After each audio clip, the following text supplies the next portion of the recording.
गांव में रतन नाम का एक बहुत ईमानदार व्यक्ति रहता था। रतन की पत्नी सुनीता गांव के दूसरे घरों में साफ सफाई, झाड़ू पोछा, बर्तन मांजने का काम करती थी। रतन का 10 वर्ष का बेटा बंकू गांव के सरकारी स्कूल में पढ़ता था। एक शाम की बात है, रतन काम से थका हारा अपने घर पर आया ही था कि तभी उसकी पत्नी सुनीता रतन से बोली, मैं आपका ही इंतजार कर रही थी। क्या हुआ? सब कुछ ठीक तो है? आज तुम्हारा चेहरा क्यों उतरा हुआ है?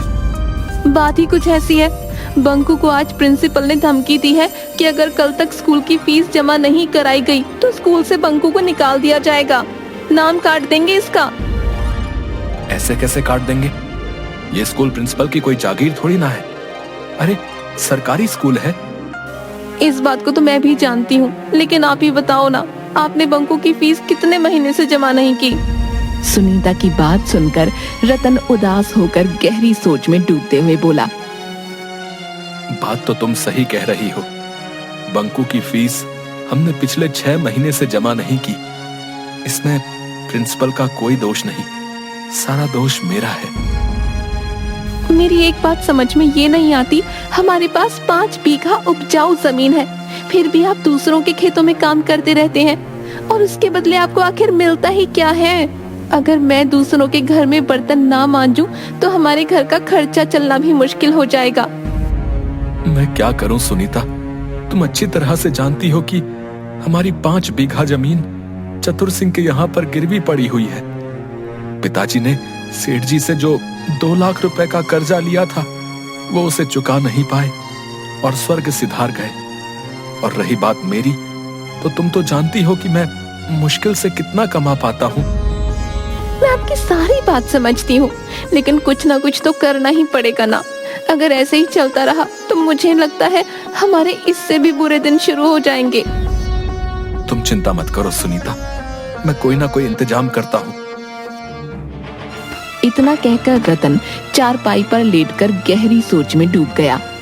रतन रात भर यही सोचता रहा कि आखिर ऐसा कौन सा काम किया जाए जिससे उसकी गरीबी दूर हो जाए। अगले दिन रतन अपने चतुर सिंह की हवेली में पहुंच गया। रतन चतुर सिंह की हवेली में अपने ही खेतों में काम किया करता था, जो कि चतुर सिंह के कब्जे में थे। रतन को हवेली में देखकर चतुर सिंह बुरी तरह से चौंक गया। क्या बात है रतन, आज तुम खेत में काम पर नहीं गए? सुबह सुबह यहाँ क्यों चले आए भाई? आप तो जानते हैं सेठ जी कि मेरा परिवार गरीबी की किस कगार पर खड़ा है और कल तो हद हो गई।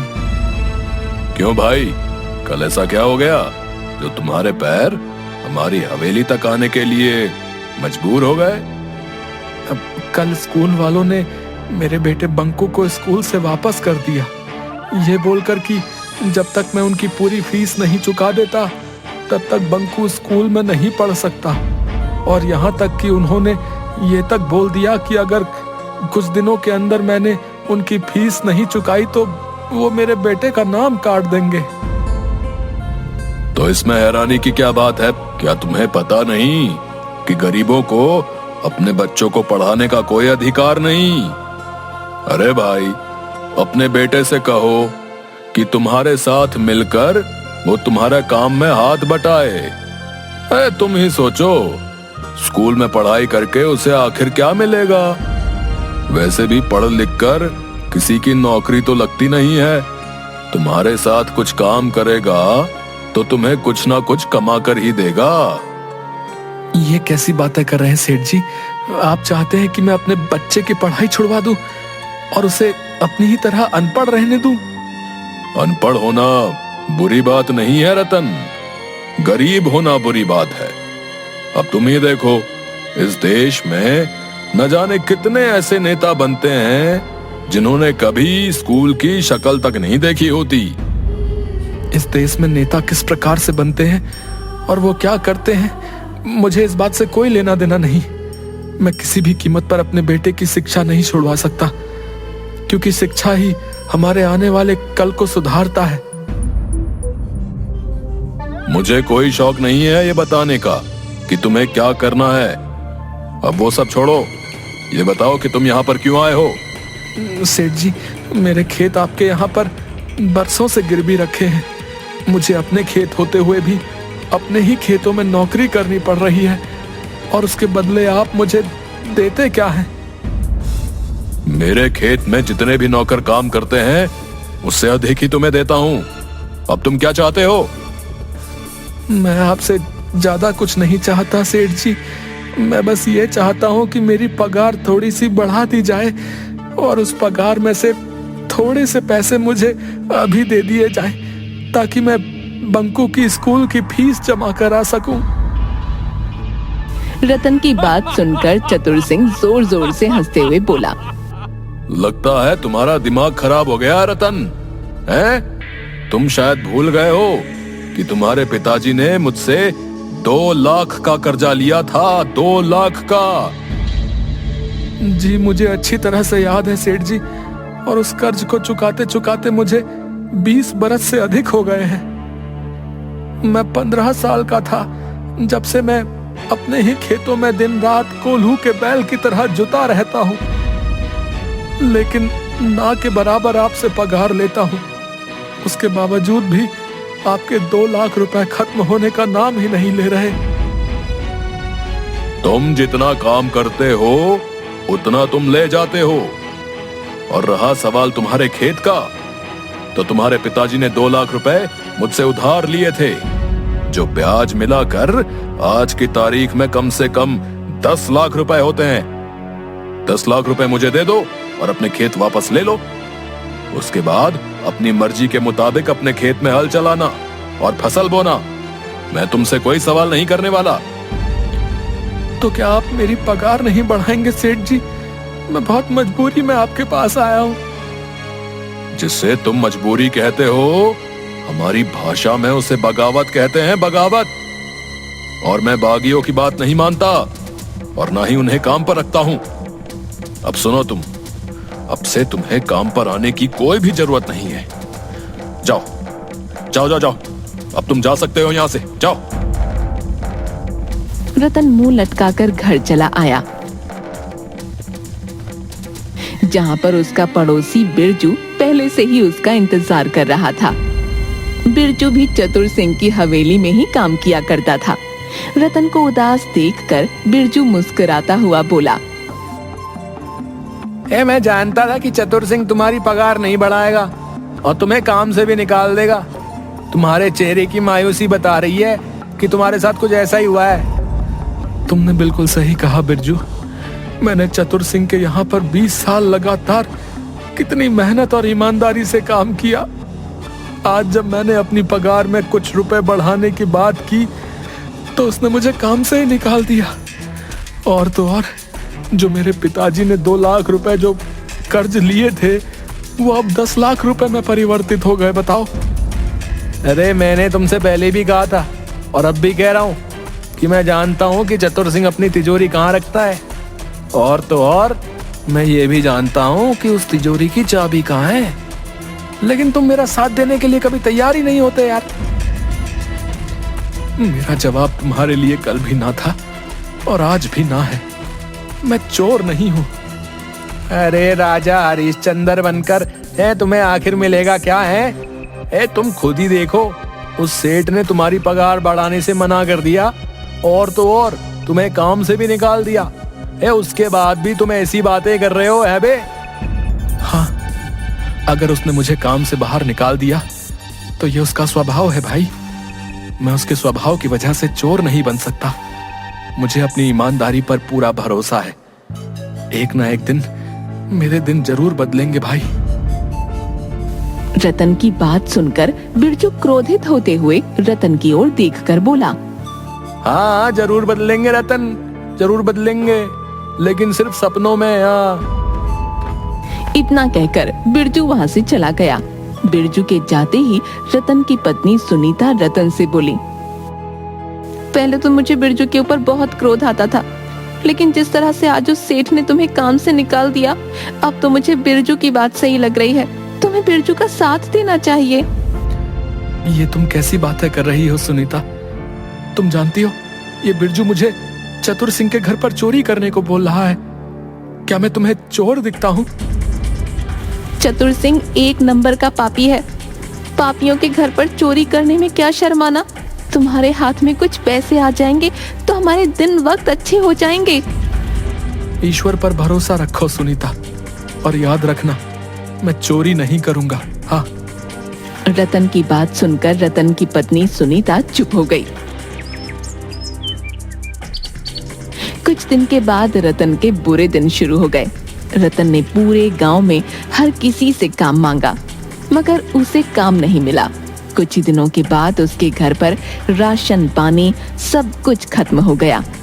रतन और उसके परिवार की भूखे मरने की नौबत आ गई। एक दिन रतन की पत्नी सुनीता रतन को 3 रुपये देती हुई बोली, ये लीजिए, मेरे पास सिर्फ यही 3 रुपए बचे हैं। 3 रुपए में भला क्या आ जाएगा सुनीता? आपके सेठ की वजह से मुझे भी मेरे मालिक ने काम से निकाल दिया। ये 3 रुपए ही बचे हैं मेरे पास। आपके पास तो आपकी ईमानदारी के अलावा कुछ है ही नहीं। जाइए और शाम के समय खाली हाथ मत आइएगा। रतन उदास होकर अपने घर से चल दिया और एक पेड़ के नीचे बैठकर अपनी गरीबी के बारे में सोचते हुए फूट फूट कर रोने लगा। तभी एक बुजुर्ग व्यक्ति हाथों में लाठी थामे रतन के पास आकर बोले, कौन हो तुम और क्यों रो रहे हो? मैं बहुत परेशान हूँ बाबा। अभी मेरा बातचीत करने का बिल्कुल भी मन नहीं है। अरे, बातचीत करने से मन हल्का हो जाता है बेटा। मुझे अपनी समस्या बताओ, हो सकता है कि मैं तुम्हारी कुछ मदद कर सकूं। रतन रोते हुए अपने घर के सारे हालात उस बुजुर्ग व्यक्ति को बताने लगा। तुम्हारी समस्या का एक हल है मेरे पास। मैं एक ऐसे बाजार के बारे में जानता हूं जो चोर बाजार के नाम से प्रसिद्ध है, जहां पर एक से एक महंगी वस्तु बहुत सस्ते दामों में मिलती है। तुम्हारे 3 रुपए से तुम बहुत कुछ ला सकते हो। लेकिन बाबा, मैं चोरी के सख्त खिलाफ हूँ और आप मुझे चोर बाजार जाने की बोल रहे हैं।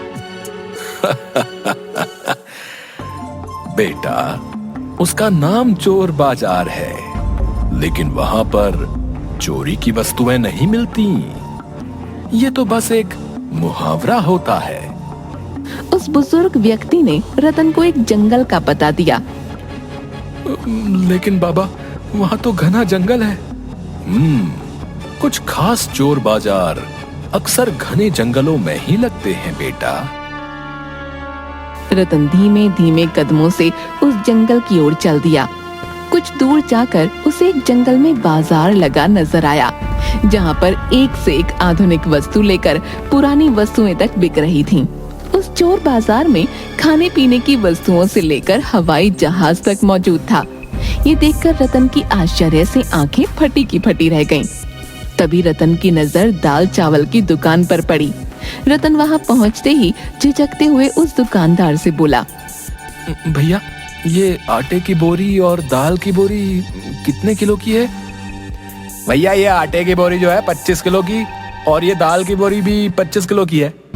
मेरे पास तो केवल 3 रुपए हैं, लेकिन पापा ने कहा था कि यहाँ पर बहुत सस्ती वस्तुएं मिलती हैं। रतन को सोचते देख वो दुकानदार रतन से बोला, क्या हो गया भैया, किस सोच में पड़ गए? ये आटे और दाल की बोरी मुझे कितने में मिल जाएगी? अरे भैया, केवल 1 रुपए में। ये सुनकर रतन बुरी तरह से दंग रह गया। कहीं आप मजाक तो नहीं कर रहे?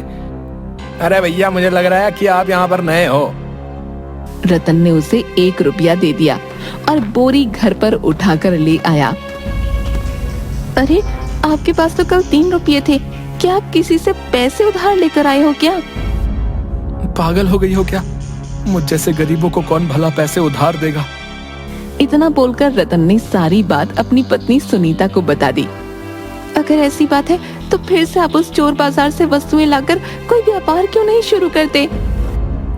लेकिन अब मेरे पास केवल 1 रुपया ही बचा है। कोई बात नहीं, आपने कहा कि उस बाजार में 1 रुपये में कोई भी महंगी वस्तु मिल जाती है। आप 1 रुपये की कोई भी महंगी वस्तु ले लीजिए और उसे बेच दीजिए। फिर अगले दिन आपको जो मुनाफा हो उससे और अधिक सामान ले आइए। रतन को अपनी पत्नी की बात पसंद आई। अगले दिन रतन चोर बाजार में पहुंच गया। वो सीधा एक कंप्यूटर की दुकान पर पहुंचा और एक महंगा कंप्यूटर 1 रुपये में खरीद कर ले आया और गांव में बेच दिया। रतन को उस कंप्यूटर से पूरे 20,000 रुपए का मुनाफा हुआ। उसके बाद ऐसा रोज होने लगा। रतन कुछ ही दिनों में देखते ही देखते रतन के दिन बदल गए। अब बंकू सरकारी स्कूल में नहीं बल्कि एक महंगे प्राइवेट स्कूल में पढ़ने लगा और रतन के टूटे फूटे घर की जगह एक बहुत बड़ा आलीशान मकान बन गया। कुछ महीनों बाद रतन सीधा सेठ के पास पहुंचा। सेठ जी, ये लीजिए 10 लाख रुपए। वो सब तो सही है रतन, लेकिन मेरी समझ में नहीं आता कि आखिर तुम इतने पैसे ले कहां से आए। सेठ जी, आपको अपने कर्ज से मतलब है। इससे आपको कोई मतलब नहीं कि मैं ये पैसे कहां से लेकर आया। बाकी पूरा गांव जानता है कि मैं एक ईमानदार हूं, कोई भी गलत कार्य नहीं कर सकता। रतन का टका सा जवाब सुनकर सेठ अपने दांत पीस कर रह गया। वो चाहकर भी अब कुछ नहीं बोल सकता था क्योंकि रतन अब उसकी बराबरी तक पहुंच गया था। रतन ने अपने पिता की जमीन छुड़ा ली। इसका पीछा करना पड़ेगा। सुना है ये अक्सर जंगलों में जाता रहता है। अगले दिन सेठ रतन का चुपके चुपके पीछा करने लगा। सेठ ने देखा कि रतन एक जंगल में जाकर रुक गया और जंगल के पेड़ों में से अकेले अकेले बातें करने लगा। ये देखकर सेठ बुरी तरह से डरते हुए अपने आप से बोला, लगता है कि इसे पता लग गया है कि मैं इसका पीछा कर रहा हूँ। सेठ चुपचाप मन महसूस कर अपने घर आ गया। कुछ दिन बाद उसने रतन का पीछा करने का विचार त्याग दिया। कुछ दिन बाद सुनीता अपने पति रतन से बोली, मैं भी उस बाजार को एक बार देखना चाहती हूँ। अरे, ये भी कोई पूछने की बात है। चलो, तुम तैयार हो जाओ। आज मैं तुम्हें अपने साथ उस चोर बाजार में लेकर जाऊंगा। सुनीता तैयार होकर रतन के साथ सीधा उस जंगल में चली गई जहाँ पर वो चोर बाजार लगा करता था। मगर सामने का दृश्य देखकर रतन बुरी तरह से चौंक गया क्योंकि वहाँ पर चोर बाजार का कोई नामो निशान मौजूद नहीं था। यहाँ तो कुछ भी नहीं है। अब मेरी बात का विश्वास करो सुनीता, यहीं पर ही चोर बाजार लगा करता था। मैंने यहीं पर बहुत सी वस्तुओं को खरीद कर बेचा है, सच कह रहा हूँ। तभी रतन की नजर उसी बुजुर्ग व्यक्ति पर पड़ी जो उसकी ही ओर आ रहा था। अरे बाबा, आप तो वही हैं जिसने मुझे इस चोर बाजार का पता बताया था। वो चोर बाजार कहाँ गया? वो एक बहुत ही खास चोर बाजार था बेटा। अब तुम धनवान हो चुके हो। अब तुम्हें उस चोर बाजार की कोई आवश्यकता नहीं। अब वो चोर बाजार यहाँ से हटकर कहीं और लग चुका है, क्योंकि वो चोर बाजार कभी भी एक जगह नहीं टिकता। इतना कहकर वो बुजुर्ग वहाँ से चला गया। सुनीता अपने पति की ओर देखकर बोली, लगता है आप अभी भी नहीं समझे। वो चोर बाजार असल में एक मायावी चोर बाजार था। ईश्वर ने आपकी ईमानदारी से प्रसन्न होकर शायद आपके ऊपर ये उपकार किया है। अब मुझे आपकी ईमानदारी पर गर्व हो रहा है। शायद तुम सही कहती हो। रतन अपनी पत्नी के साथ घर पर चला गया। वो आज भी सोचता है कि आखिर आज वो चोर बाजार कहाँ पर लगा होगा।